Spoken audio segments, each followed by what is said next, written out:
ભગવાન શિવ સમગ્ર જગતની અંદર 12 જ્યોતિર્લિંગ સ્વરૂપે પ્રગટ થયા છે।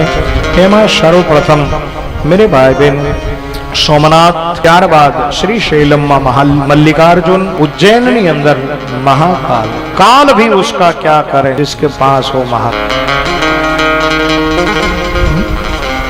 काल पण एने कई न करी शके एवा महाकाल उज्जैन नी अंदर छे।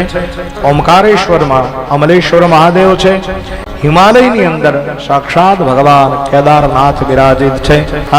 भीमाशंकर महादेव, काशी नी अंदर विश्वनाथ, गौतमी नदी ना कांठे त्र्यंबकेश्वर महादेव, वैद्यनाथ महादेव, दारुका वन नी अंदर नागनाथ महादेव, सेतुबंध नी अंदर भगवान राघवेंद्र सरकारे जेमणे वेळुनी बाण बनावी, शिवलिंग बनावी अने जेमनुं स्थापन कर्युं एवा रामेश्वर महादेव, शिवालय नी अंदर घोषमेश्वर महादेव। આવી રીતે 12 જ્યોતિર્લિંગની સંક્ષિપ્ત કથા કરી।